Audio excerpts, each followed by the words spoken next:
to share this tool, merrilist.com. You just go to the browser and type in www.merrilist.com. It is a site for real estate agents to find contact info of prospective clients based on address and name. So it's really easy to use. If you sign up, you actually get some free credits to start with. And then I'm going to demonstrate the site today, how to use it. We have information about getting emails, phone, social contacts, and you can actually use all of these three methods to reach with to your clients. You can actually look at the pricing. It's very simple pricing. It's based on the credit usage. But we are going to go ahead and log in over here. I have created a dummy demo login for the purpose.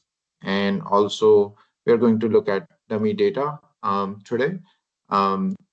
So if you are using any sort of MLS, for example, I use MLSlistings.com. It gives me the address of the property, and it also gives the owner name when you are on the tax tab. Again, we are looking at the dummy data over here for 123 Main Street, unit number 102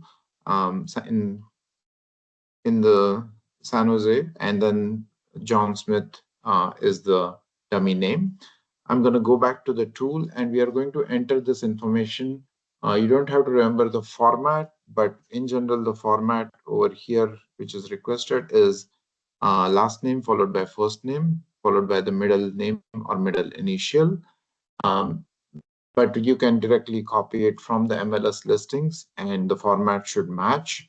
And the same thing for the property address as well.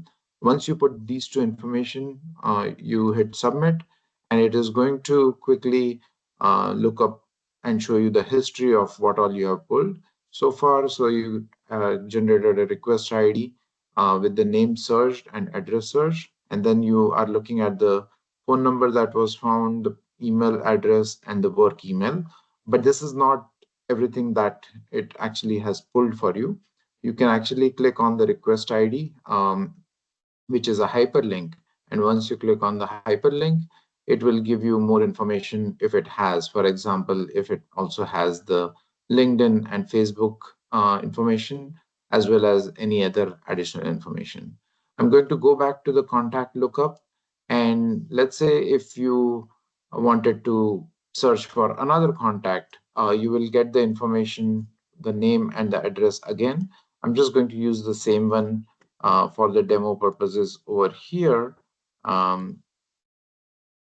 just to show how it will show up once we look for that information. And then once I submit it, we will see that we created another request ID, although in this case, it was the same information. But again, you can go into the details of it. And then I'm going to go back to the contact lookup screen, which is just two input boxes with submit, and then the results are right over here. As we are using the credits, remember, if there are no results found, you are not charged for the credits, but you can also see what credits you have used so far. As part of new registration, you receive 5 credits, and then every time you get a successful request back, you are debited for the credits that you have. You can easily purchase additional credits by going to the purchase credits and clicking on this button. It will take you to the Stripe payment processing, where you can use your credit or debit card, and then it will charge your card. In case of any issues, or if you need to contact us, you can click on the support, and you can provide your email address and enter your question and submit, and that gets us your feedback or any feature request that you would want to make. If you want to go back to the main page, you can go back over here, and it will show you all the information that you would want to refer. We are also going to add this video right over here. So in future, when you look at this page, you will also be able to see this video, and that way you can use it as a training material of how to use the tool. That's it for today. Thank you very much.